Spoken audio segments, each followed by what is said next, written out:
inhale. With every inhale, you're breathing in pranic plasma into the deepest part of yourself. Every cell in your body is opening like a sponge to take in the most powerful, healing, love-based energy that's available to human beings.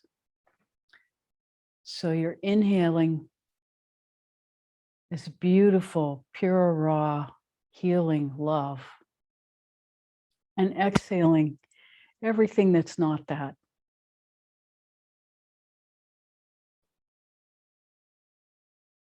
Just allow it to leave. It's a choice.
Expand that energy so it includes every cell of your body.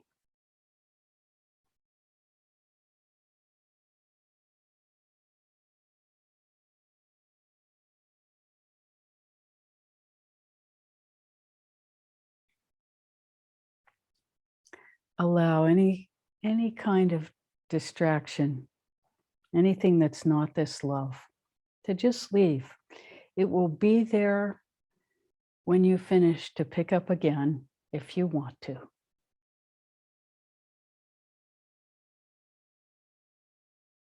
For now, just let it go and allow yourself to become this pure, raw love, even if it's just for 10 minutes.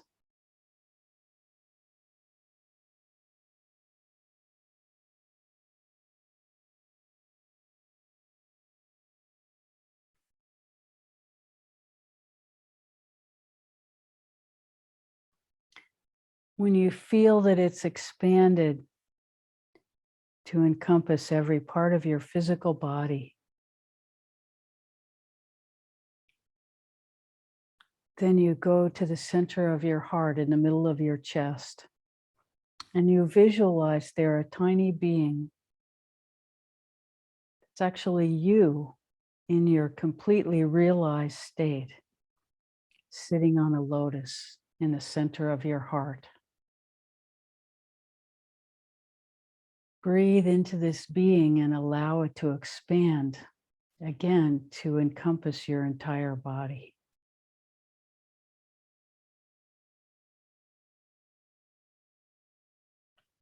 Anything that doesn't align with that, allow it to be released.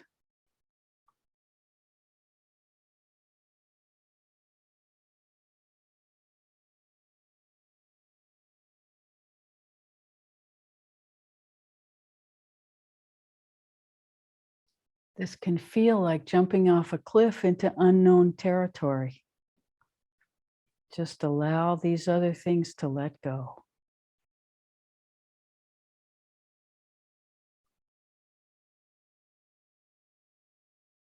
And focus on the spreading experience of union with the divine.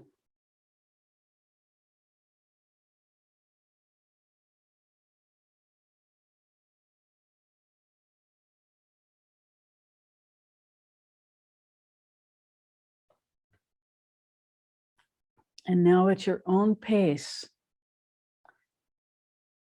use the mantra Om and breathe through the energy centers. One at the tip of the tailbone,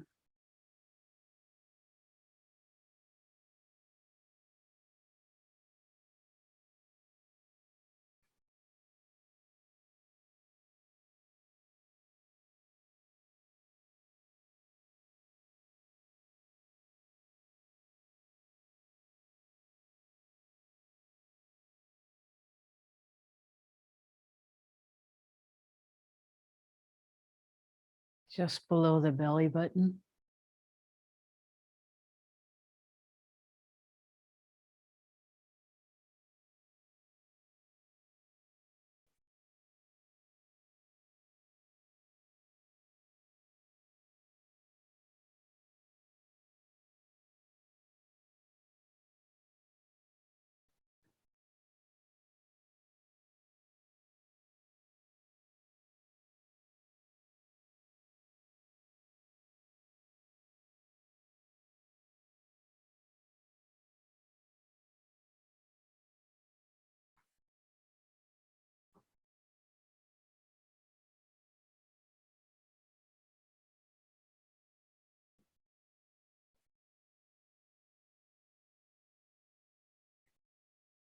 In the center,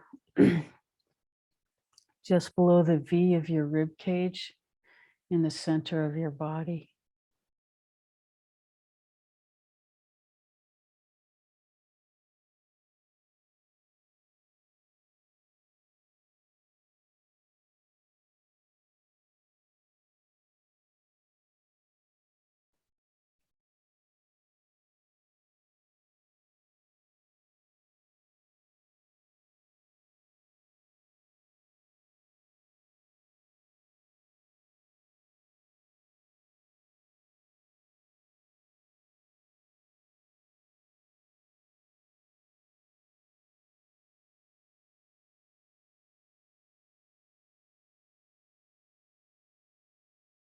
Your heart center in the middle of your chest.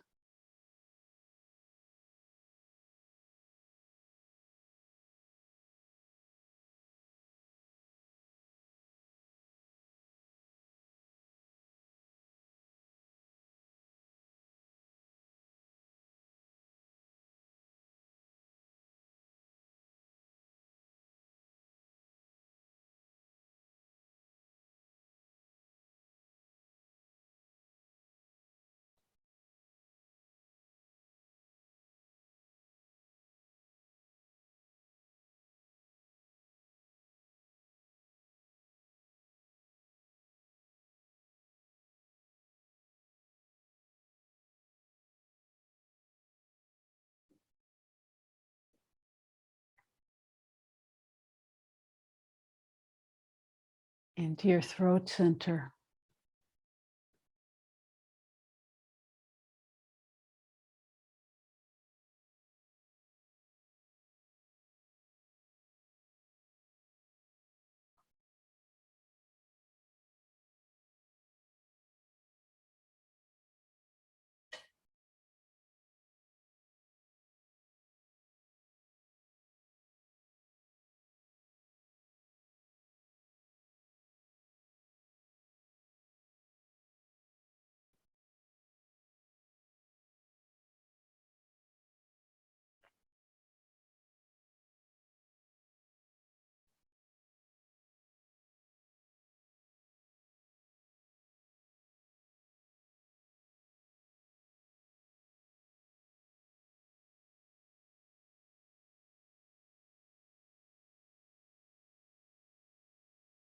Breathe into your third eye with the Om mantra.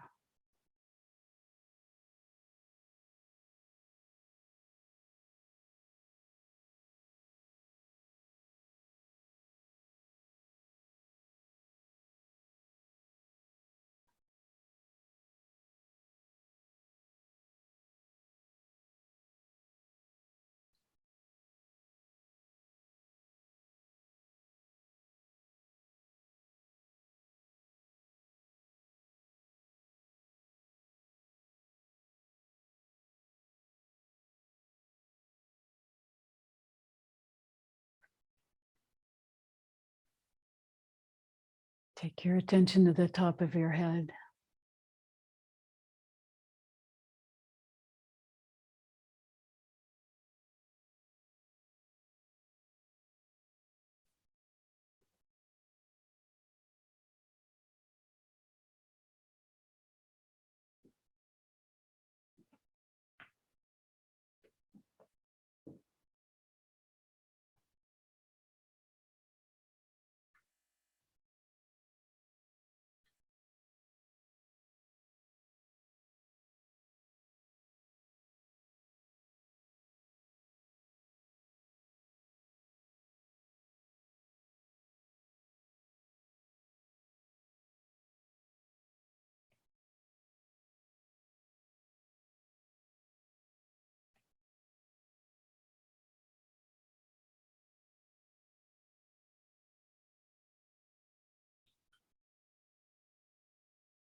And now take your attention to the top of your aura, where your fingertips would touch if you made a circle around your head.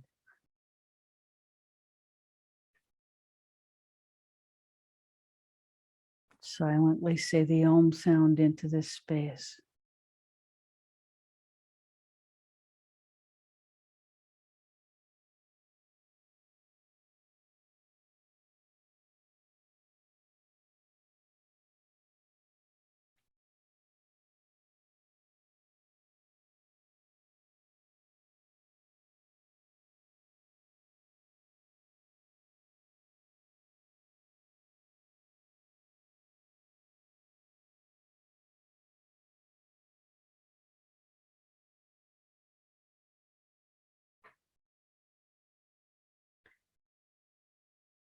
And now that we're all in this completely realized state,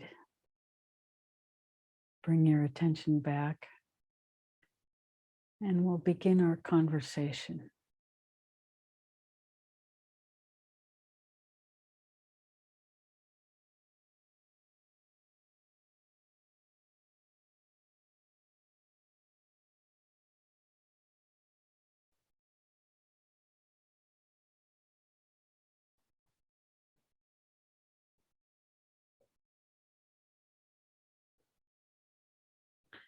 So what I want to say, first of all, what we want to say, first of all,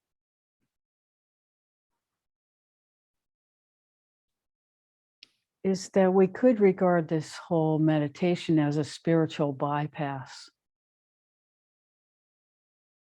By spiritual bypass, we mean you skip all the work on yourself that needs to be done to actually live in that space. That's what spiritual bypass is. And yet, without some vision of where you're going,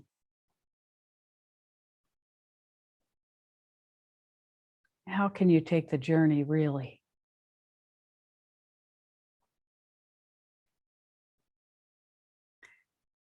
And so there is a place for spiritual bypass as long as we realize that that's what we're doing,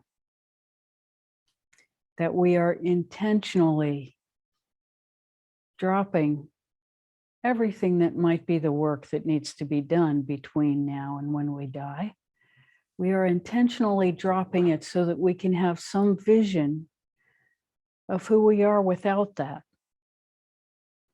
Because without the vision of where we're going, without some awareness of the destination, how can we proceed with confidence? So this, in a way, is what parts of meditation is. And it's important that we acknowledge spiritual bypass for what it is, and then use it. But use it consciously, so that we're not using it to escape the karma that needs to be met, but we're using it to expand our awareness of what's possible to maintain as we meet that karma. So we're coming from two directions, from above downwards and from below upwards at the same time, merging our consciousness into that which is divine at the same time as we allow that which is not quite at that level of refinement to be present.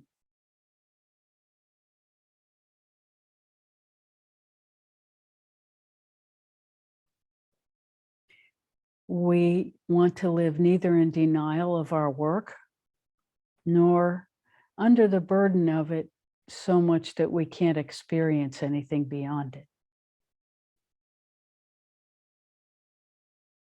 So this is the razor's edge that's talked about in spiritual writing, that we are very much occupying the life we've been given and at the same time reaching for more and acknowledging our willingness to do whatever work is between here and there to be able to inhabit those frequencies for longer and longer periods of time. We welcome your questions. How may we serve this morning? Can you please talk about what happens to time in places like Sedona, where there may appear to be a shift in time, and what effect that has on the body and mind?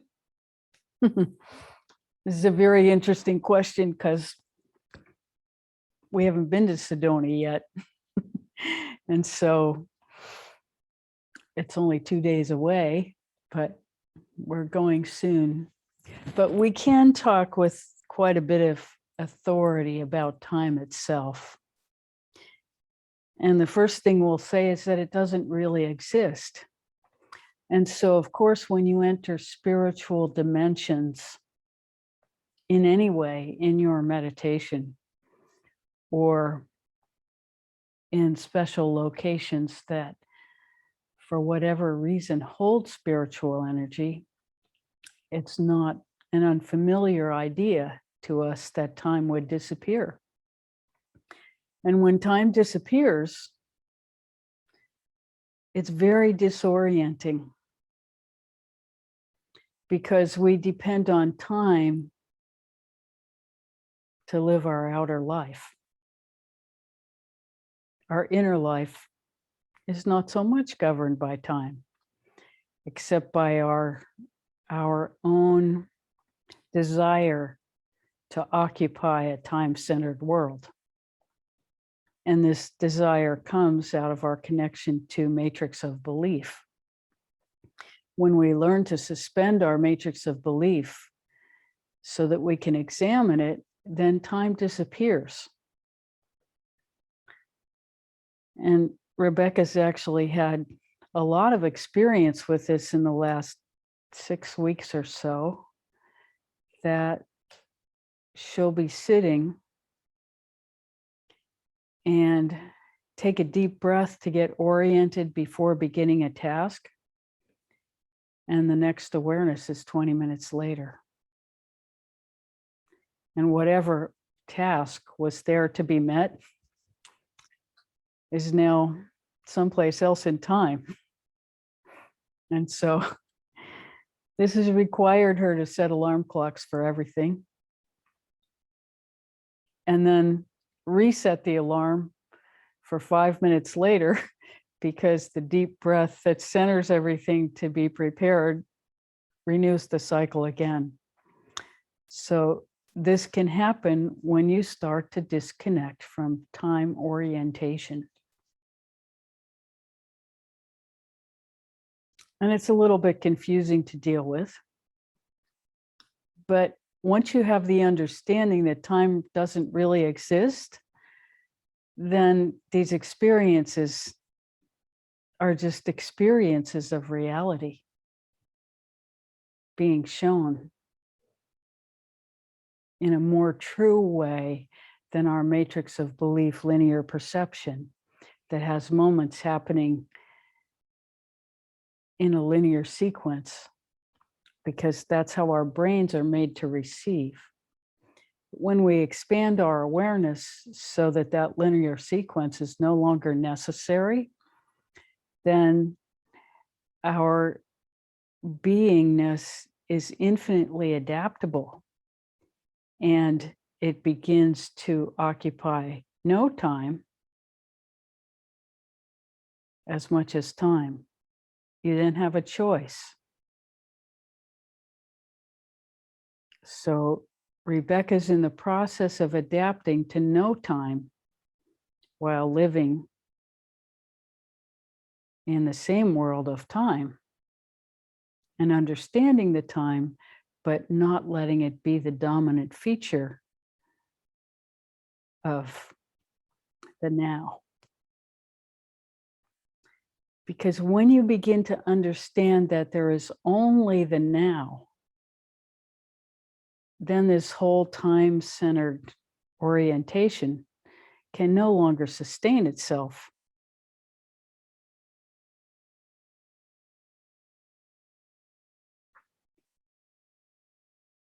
So it's the experience of becoming non-dual.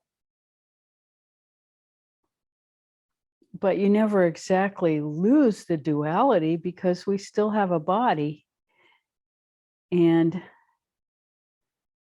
that body does get disoriented in timelessness. But it's not impossible to deal with. It's just a little bit confusing. And we think that confusion will dissipate as the timelessness becomes more and more familiar, because it is the truth of our being.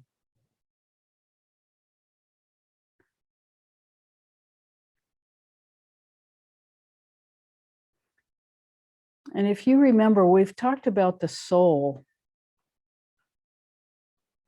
as being like a gallon of water, and what it takes to inhabit this entire being that we are in this incarnation is one drop of that gallon.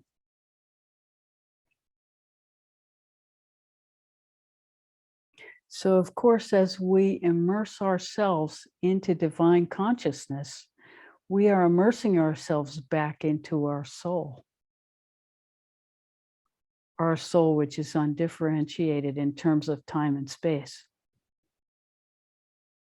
And so as that awareness and that union becomes more and more a part of our beingness, time and space perceptions change. We hope that answers your question.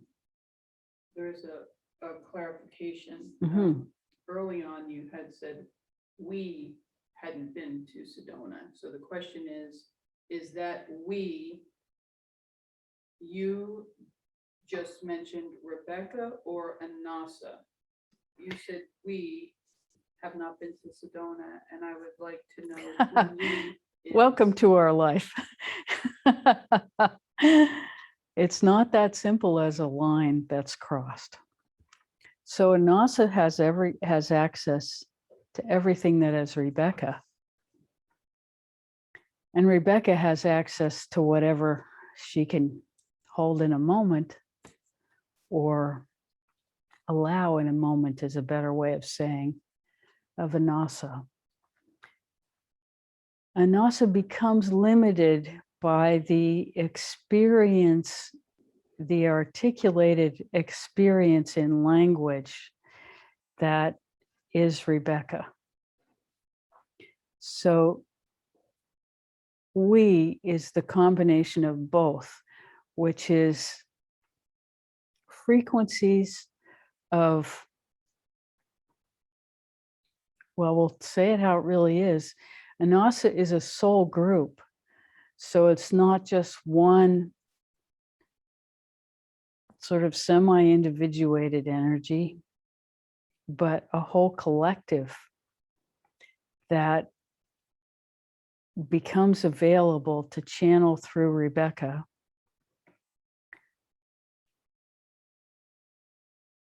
And in certain ways, Rebecca is unique in this allowing, because she doesn't require that it always be the same energy that comes through. There's no requirement like that. So we are able to allow whichever frequency is most appropriate to the audience in the moment. We are able to provide that through Rebecca, but always our language is limited by her vocabulary and experience. So when we say that we've never been to Sedona, we have never been to Sedona through Rebecca. It's hard to choose the right word to go. We chose through, that's good enough. We hope this makes the point clear, because it's the image Rebecca has for this is that her being is like the funnel. If you've ever seen a funnel cloud, it's very much alive, and it contains, through centrifugal force, an enormous amount of energy that comes down in one direction and is focused.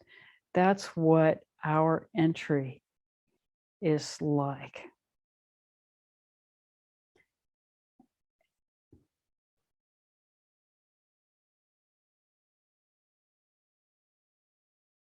And she, in her beingness, creates space for us to be able to utilize her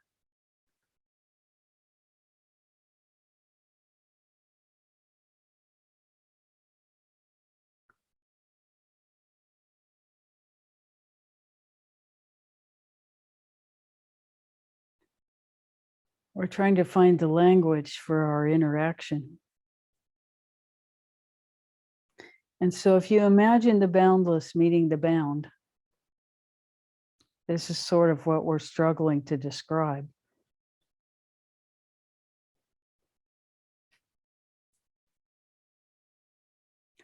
There is an internal boundarylessness at the same time as there is the physicality of the being.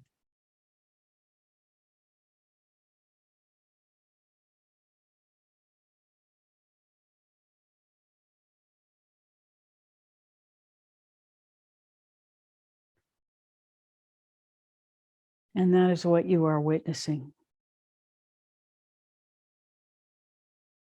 We hope that answers the question.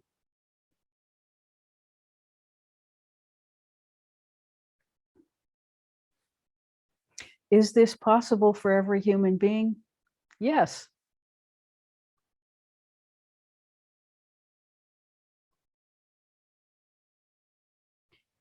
Does it align with every human being's purpose?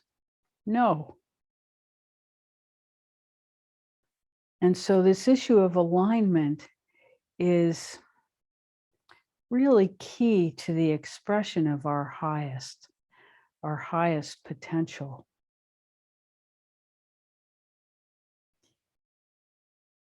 And we can say it like this: in the expression of the highest potential, whatever energies are required for you to meet that at its highest, those will become available to you.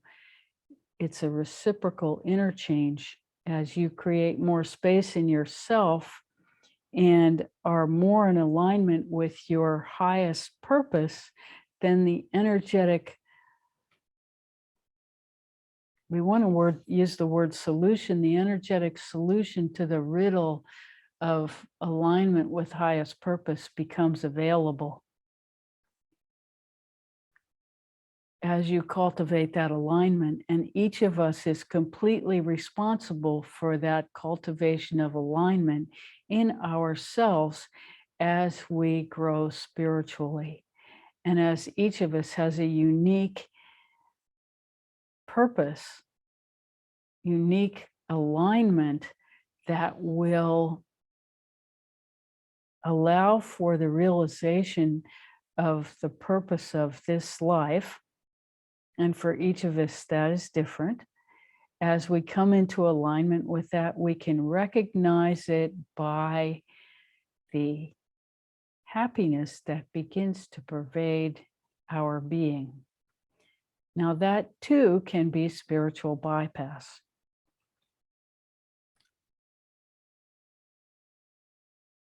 This is why we always trust pain a little more to be telling us the truth. But that doesn't mean that spiritual growth is only about pain.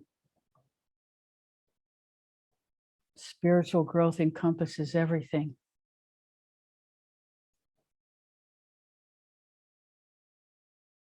So we neither want to minimize the pain, the value of pain, or minimize the value of pleasure. Both, each has its purpose in our beingness and our discovery. And every spiritual practice acknowledges that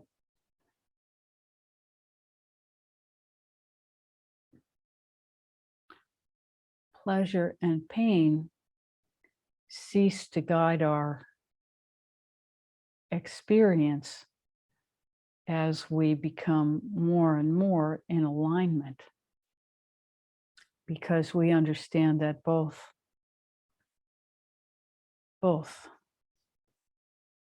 are part of beingness.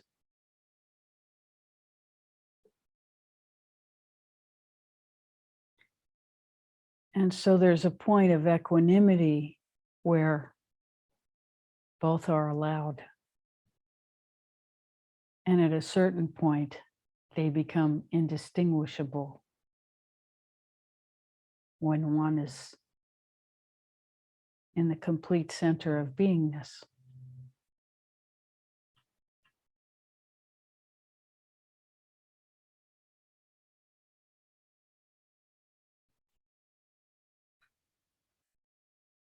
How may we serve further?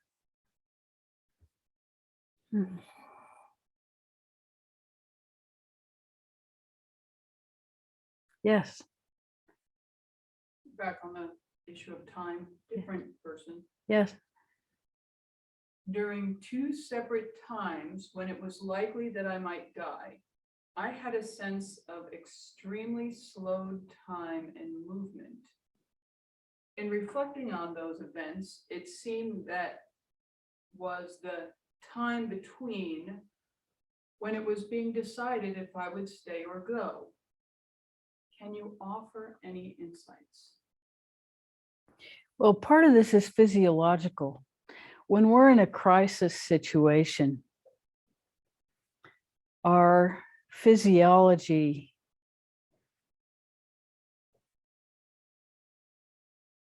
naturally does something with time.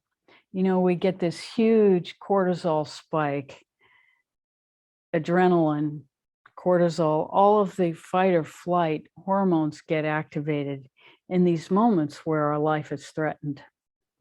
And what happens is, it's been reported by everybody who's been through these experiences, what happens is that time seems to stop.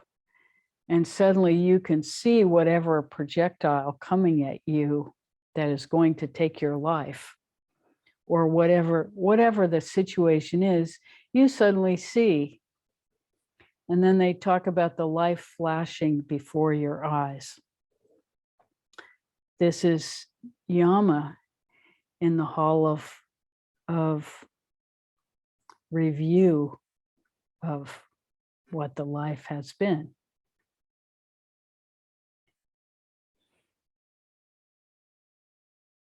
This is facing the moment of death, and time stops because we are no longer in linear time and space. We're in a sort of suspended moment of recognition.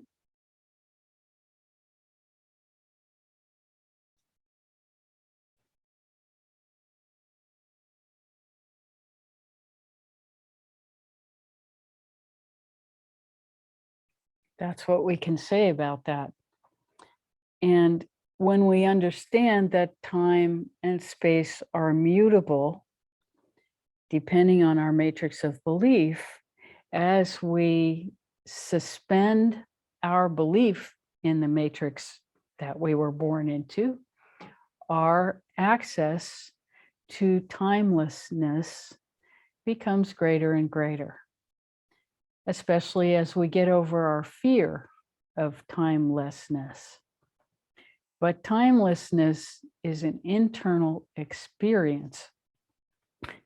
Time continues to go in the external, which is why, alarm clocks are necessary.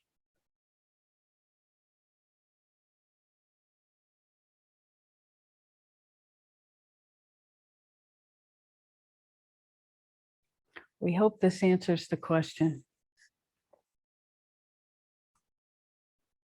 Please ask us more if we didn't go on point. Yes. So when you're in that near-death experience, whatever it is, it would seem to me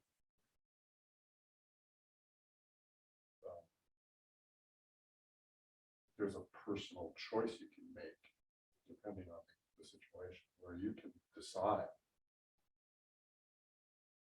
your ego or whatever it is, your soul or whatever, decide not to leave this plane or physical body. So, I mean, I think there's a choice sometimes. There is a choice, but we aren't always the one making it. As you have probably read, people who have crossed over report many of the same experiences: white light, leaving the body, some review of life, and a decision being made. And that decision is not always personally initiated. It's often told by someone else. It's too soon for you to be here. It's time for you to go back. You're not done. This is reported by numerous people who have crossed over. So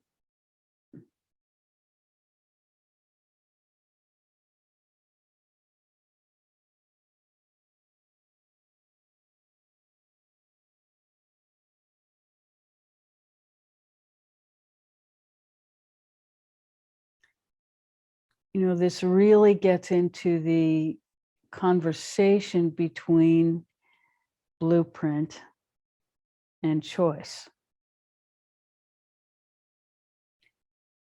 And what we will say about that is that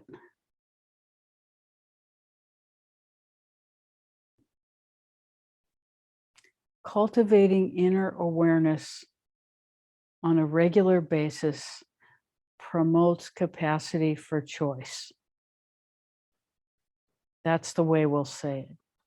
The more you invest in your inner evolution, the more you participate in the realization of the possibilities of your own destiny being of service to the whole. Because the whole is reaching for this timeless union.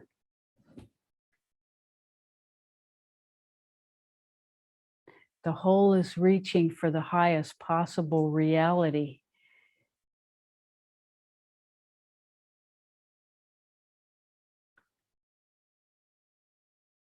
And that highest possible reality involves embracing new perspectives about who and what we actually are, how and why we come to be here and what's our best way to participate. Because given the choice, probably none of us would really want to be here at this particular moment. You know, this isn't the nicest place in the entirety of life itself. And so the way out is inside yourself. Inner contemplation, cultivation, and expansion. And then the issue of choice becomes more and more real as we participate deeper and deeper in our own evolution. Does that make sense? Okay. So that's a qualified yes. We do have a choice. And how much choice we have is directly related, although not linear, to our own personal evolution.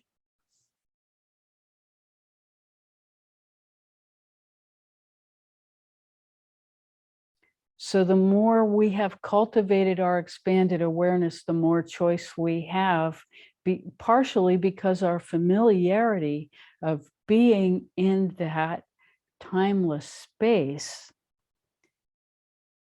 means that we're not totally consumed by fear.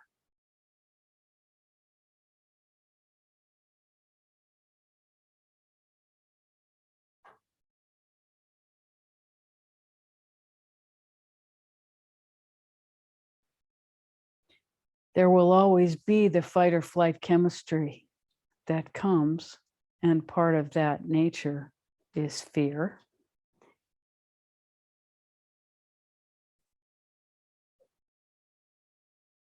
But there is a knowing of experience that allows us to say, okay, this is the fight or flight stuff. We knew this was coming.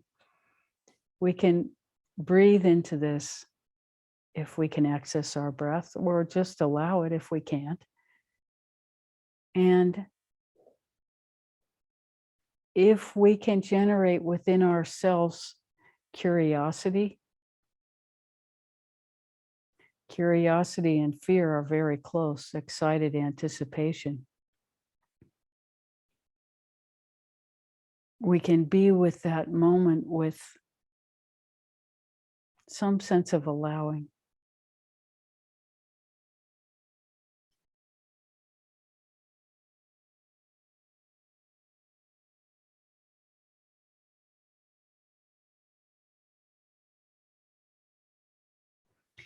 And the most important thing to be aware of is that that chemistry of fear is very temporary. It is the nature of human beings to make the judgment that whatever emotional experience we are having in this moment is the only one that will ever happen for the rest of our lives. We all feel like that all the time, if you've noticed. We tend to project that whatever feeling we're having in this moment will be the feeling we'll have forever.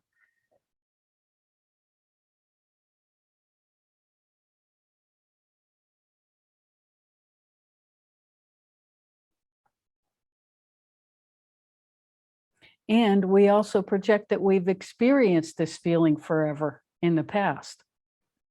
Even though if we contemplate just a little, we will realize that's not true. And that might give us the space to see that where we're headed is not necessarily where we are in this second either. But if you reflect a little bit, you'll notice that we tend to judge our experience as though it's eternal. It has always been and always will be. When really we're just experiencing the wave that's coming through our being in this particular moment. And it takes 90 seconds for a wave to insert itself as a part of our reality. We have the choice for 90 seconds as a wave goes through. And probably this is the easiest to recognize when we get a wave of sexual connection with another person that just happens. And if we jump into that wave in the 90 seconds, we're stuck with it for a couple of months at least. If we let it pass through us, then we have a choice.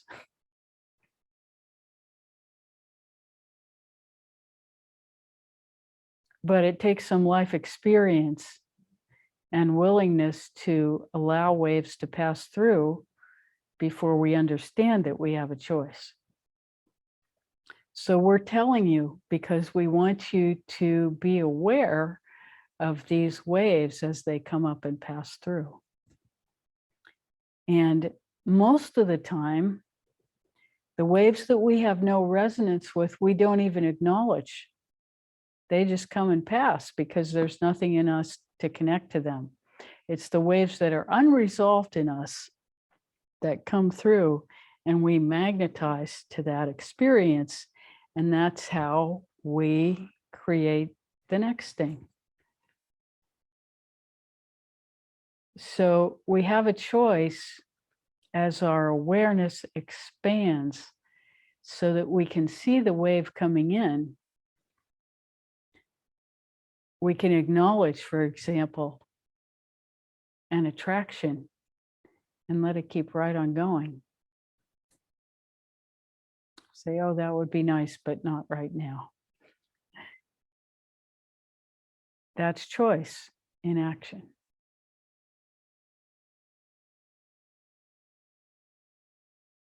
Same thing can happen. You know, about 6 months ago, Rebecca got a letter in the mail from the IRS that said she owed $28,000. And she picked up this letter and she said to herself, I'm not going to engage this. And she walked to the printer. She printed out every page of the letter, photographed it, sent it to her tax person, and said to herself, I'll deal with this when it's necessary for me to deal with this, but till then, I'm not going to pay any attention. And truly didn't pick it up. Just sent it on. Now, there's a time when a letter like that would have arrived and fight or flight would have definitely been engaged for months. The power to deal with that situation would have been no different. But the willingness to not even engage it, that's consciousness. Oh, this will be mine when it has to be mine. May never get there, may get there. Not my business. I'll deal with it when it's real, when it has a different level of access. It turned out to never reach that level.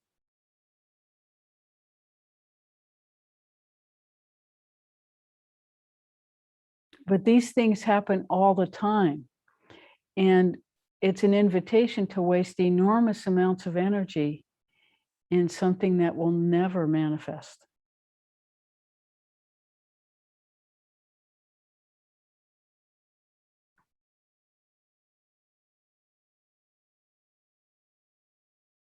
We hope that answers your question. How may we serve further?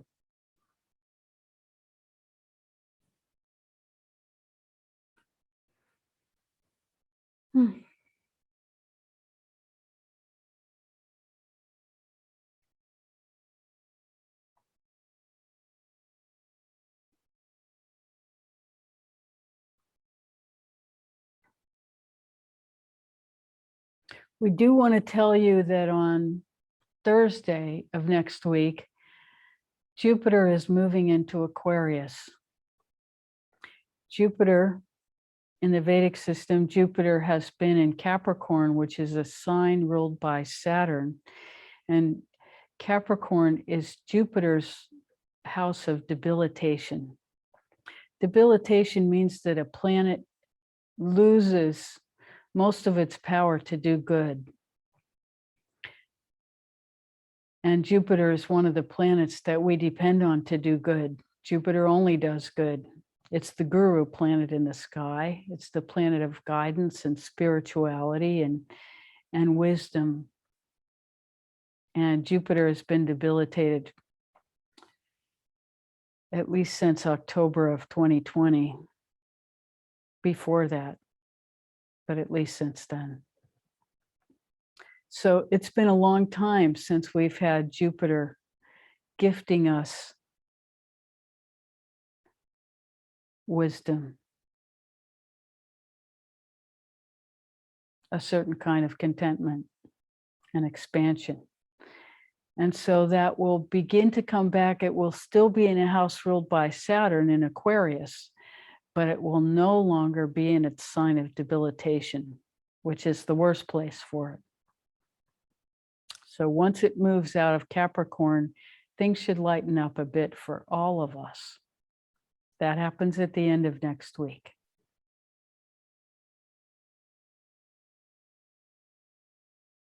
So when you notice that suddenly your breath expands, you can thank Jupiter.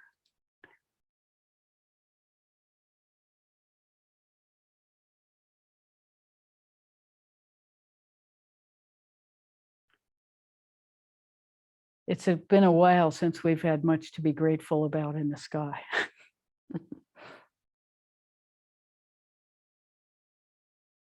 How may we serve further?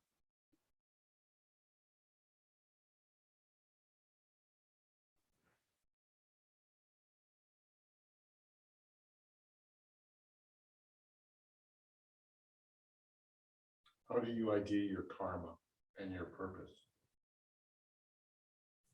So the question is, how do you identify your karma and your purpose in this life?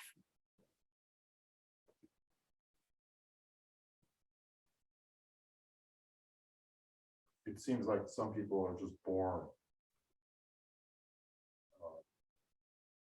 and they know they know what their purpose is. And there's a certain amount of jealousy on my part because that's never been really clear for me. Straight out of the womb, man, it's like a laser beam. They don't know exactly where they're going. And so the deal there. Well, the deal there is that for whatever reason, their karma in this life is very clear and they're just like a laser beam on it. I have experienced, probably the person I've known that was the most like that is my husband's father. He knew when he was 10 years old that he wanted to be a biologist. He just knew. And so his whole life was about that. And it never deviated. It was just straight arrow, His entire life to the age of 98, he was a biologist. And even though he changed enormously, when he was 92 years old, he moved into an ashram.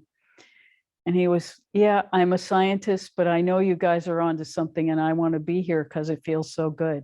That was sort of the entirety of his inner exploration of the possibility, but he loved it, he flourished, and he even delighted in his incapacity to explain half of what was going on around him.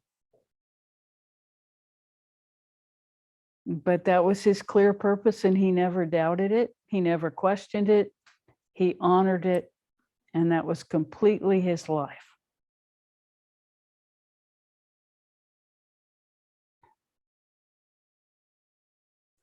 I'm not a very good person to ask about that because I'm well into my third occupation. So clearly that's not been true for me.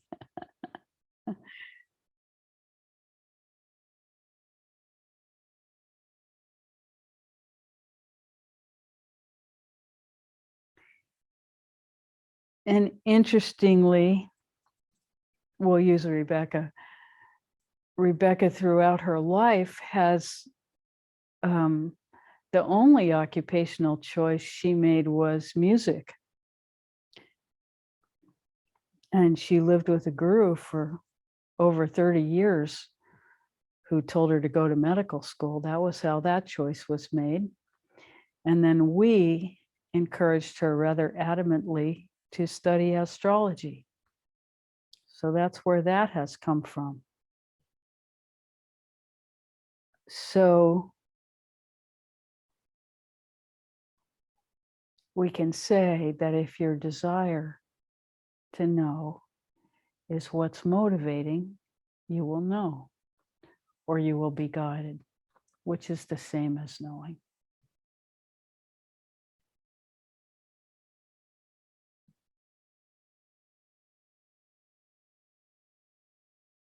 So the questions that you ask inside yourself have a lot to do with the answers that you get.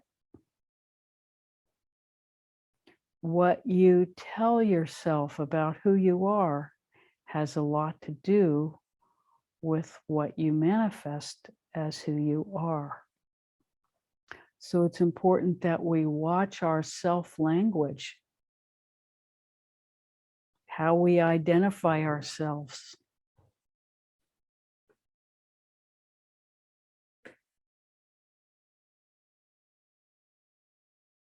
So we'll give you another example from Rebecca. And this is, well, she calls this experience the meeting of arrogance and ignorance. You add those two together and you get stupid.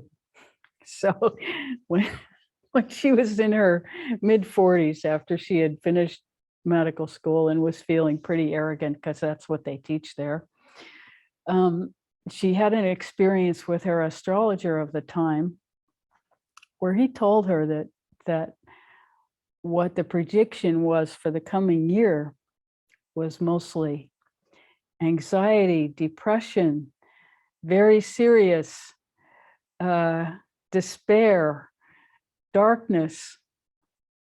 And he would go through the months. February, anxiety, depression, fear, darkness, despair. And he did this like for the whole next year. And at the time, she was in love. She had an extremely successful business that had just been gifted to her by another physician who left town. And that just wasn't her experience at all. And she said, "You must have the wrong chart. This is not what my life is right now." And he said, "No, this is the right chart." Well, she was pretty convinced that this was not her experience. So she went to a different astrologer and said, "Could you please rectify my chart? Because it's not describing my experience." And so the person did.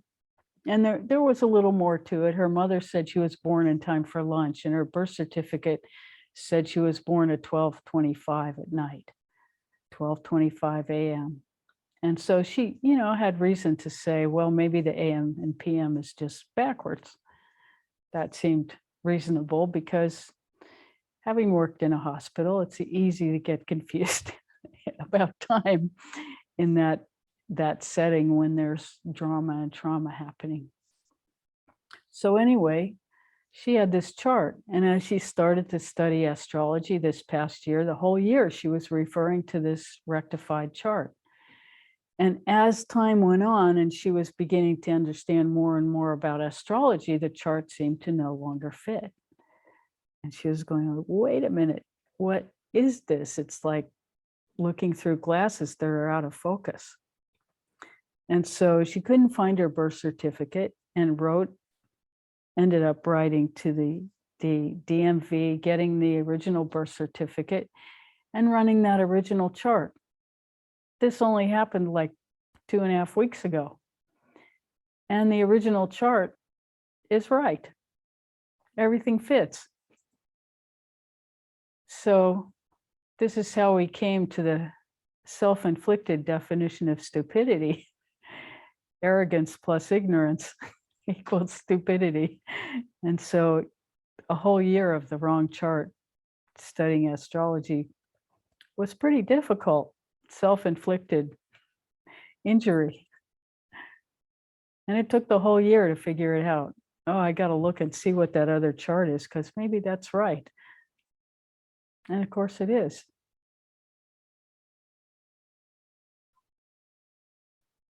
So, you can get off by the one mechanism that we have to access a blueprint. If you don't have the right birth time, that's going to make a difference. And so we have told her that part of the reason for allowing this experience is now she knows, she will know when she looks at a chart and feels into the person in front of her, when the chart and the person don't agree, she knows what that feels like. And so that's a very important skill for a would-be astrologer. She feels it as a costly time mistake.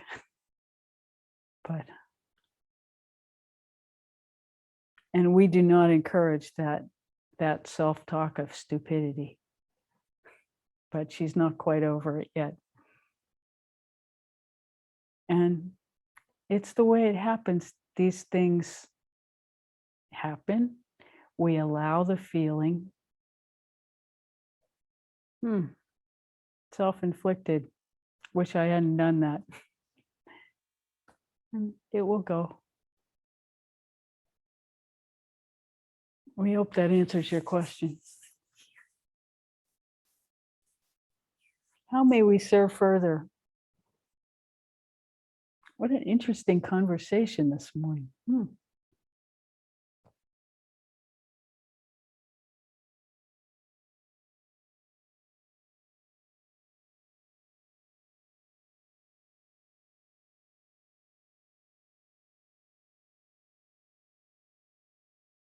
have a question. Mhm.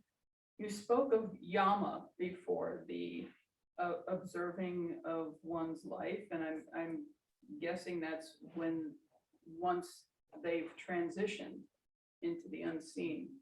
And I had a personal experience with someone who had transitioned, and somebody was channeling and found them, and they said, "Oh, I found them. They're in a pod examining their life." Now, and this isn't, what is the examination about? Is it what, is there a purpose? And I guess, does there need to be to the examination as they continue to move on? Absolutely, every single one of us will go through a life review process when we die. We went through one before we did this incarnation. And in that examination, we are shown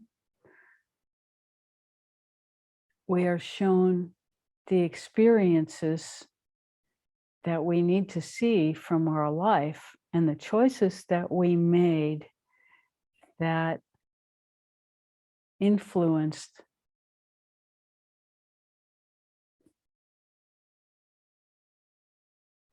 how we dealt with whatever we came to do. And in that review process, we understand what is still undone. And that becomes the ground of our next life. Now, the part that most human beings don't understand is that although this appears to be linear, our lives do not happen in a linear fashion, one right after the other. The whole thing is a matrix of multiple lifetimes occurring at the same time. And so time, as we've already discussed today, is not what we think it is. And the experience of a soul at any given moment is, of course, multiple lifetimes. And so it is this soul in reflection in its greater beingness that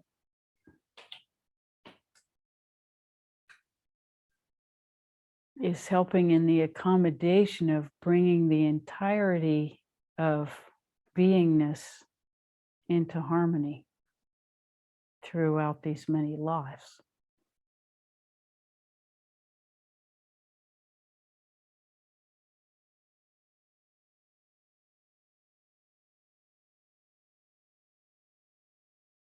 And Yama is the Lord of Death in Hindu mythology.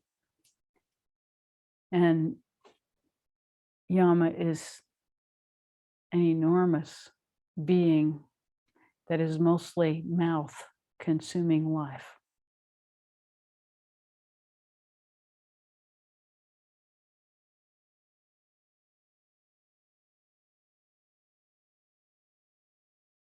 So it's not that we seek this alignment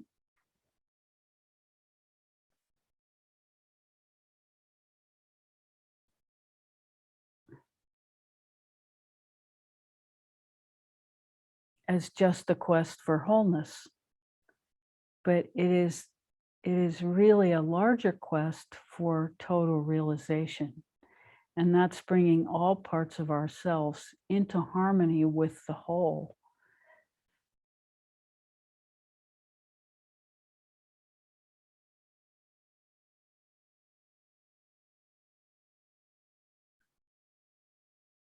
And meeting whatever it is we came here to do with some equanimity.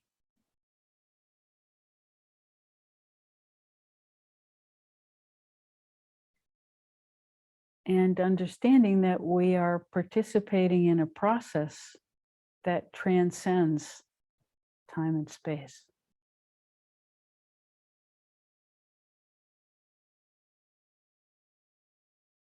So we are connecting and asking to be informed.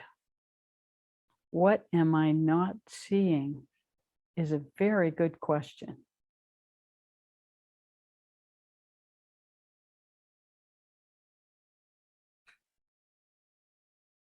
Because very often our matrix of belief does not allow us to see where we are out of alignment.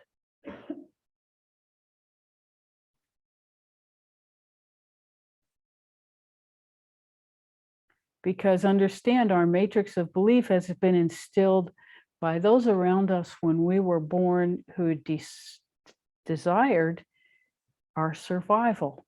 They wanted to teach us the skills to be able to survive in the external world. So we have all been informed about survival and very little about inner growth. That was not the purpose of the people who informed us how to survive. So most of us come to wanting expanded awareness, wanting to participate in our blueprint. Most of us come to it after some considerable life experience. We come to the understanding that our life is not taking us where we want to go.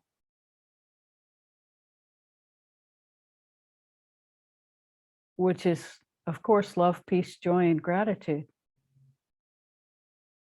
We know that intuitively.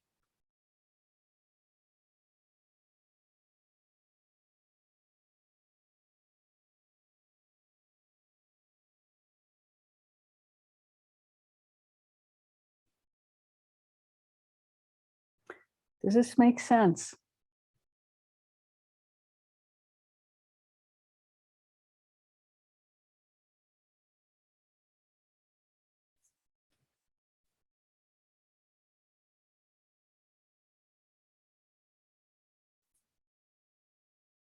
Mm-hmm. So being in the present moment, be here now.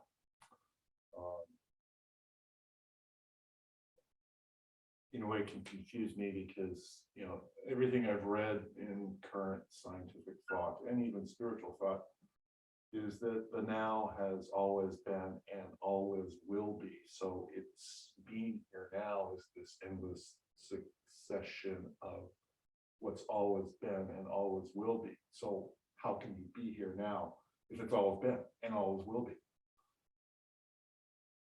Do you understand the kind of It's can a be paradox. confusing. It's a paradox. The unity of duality, duality and non-duality. We're making up language. The unity of the non-dual and the dual, which are paradoxically opposite and exist in the same moment. You That's just why it's described it. confusing. Yes. Because I get both of them. But Well, it is confusing because both exist. It's the same as time. Linear time does exist. We can point to the clock and we can count the seconds and we can watch them go. And we experience linear time in a day and night fashion, that we're surrounded by it. At the same time, if we take a deep breath and drop ourselves in between the breaths, we are suddenly in timeless space. And that is no less real to our experiential being than the clock. And we have to understand and give Caesar what's due over here, give our inner what's due over here, and hope that there will be a balance so that we can actually come into focus in the expanded here and now, both at the same time. Neither one is real and neither one is false. They are both true and they are both false, because that's what a paradox is.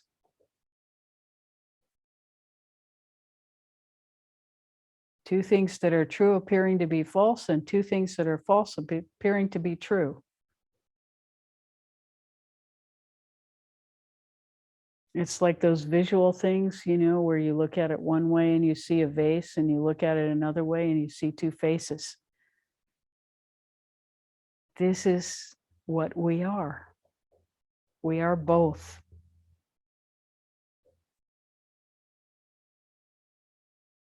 And so the all of what we are is something that's very difficult to comprehend, because on the one hand, there are no boundaries. On the other hand, there's this fragile boundary that's going to die. We're both. There is not a part of us that you can point to that isn't both.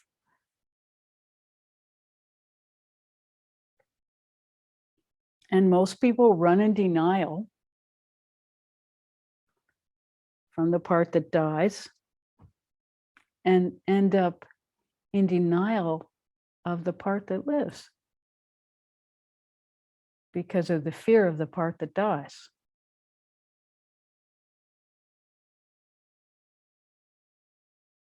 We have the lucky opportunity to investigate both fearlessly. That doesn't mean that fear doesn't come. It just means that we don't fear the fear itself, we allow it. Say, oh, hello, fear. Is my life in danger? You look around. If your life is in danger, you take care of yourself. If your life is not in danger, you say, thank you, fear. I think I'm okay for now. I'm really glad you're doing your job. I hope you keep doing it.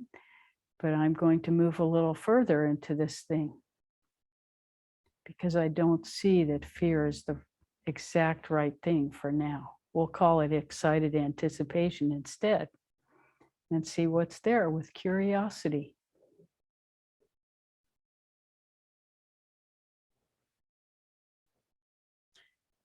So I think we're coming into time for meditation. We have certainly enjoyed speaking with you today. We hope it's been helpful. We sure love being with you. So let's go into meditation. And this time we're not going to speak, we're just going to transmit. So this will be with open eyes if you want, and closed eyes if you want, no problem. However you want to participate is fine with us.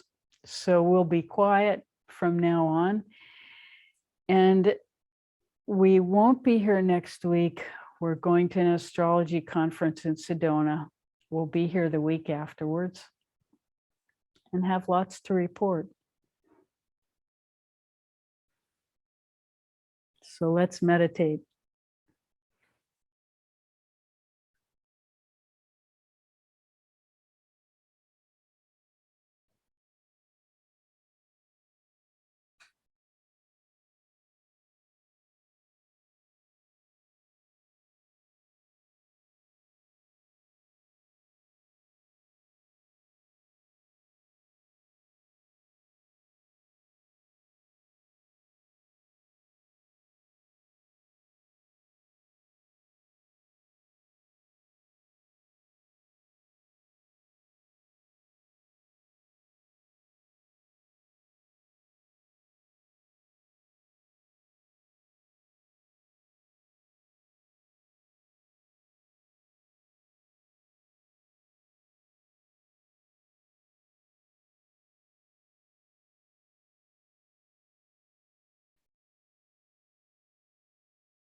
Thank you so much for being here. We're so delighted to be in your presence.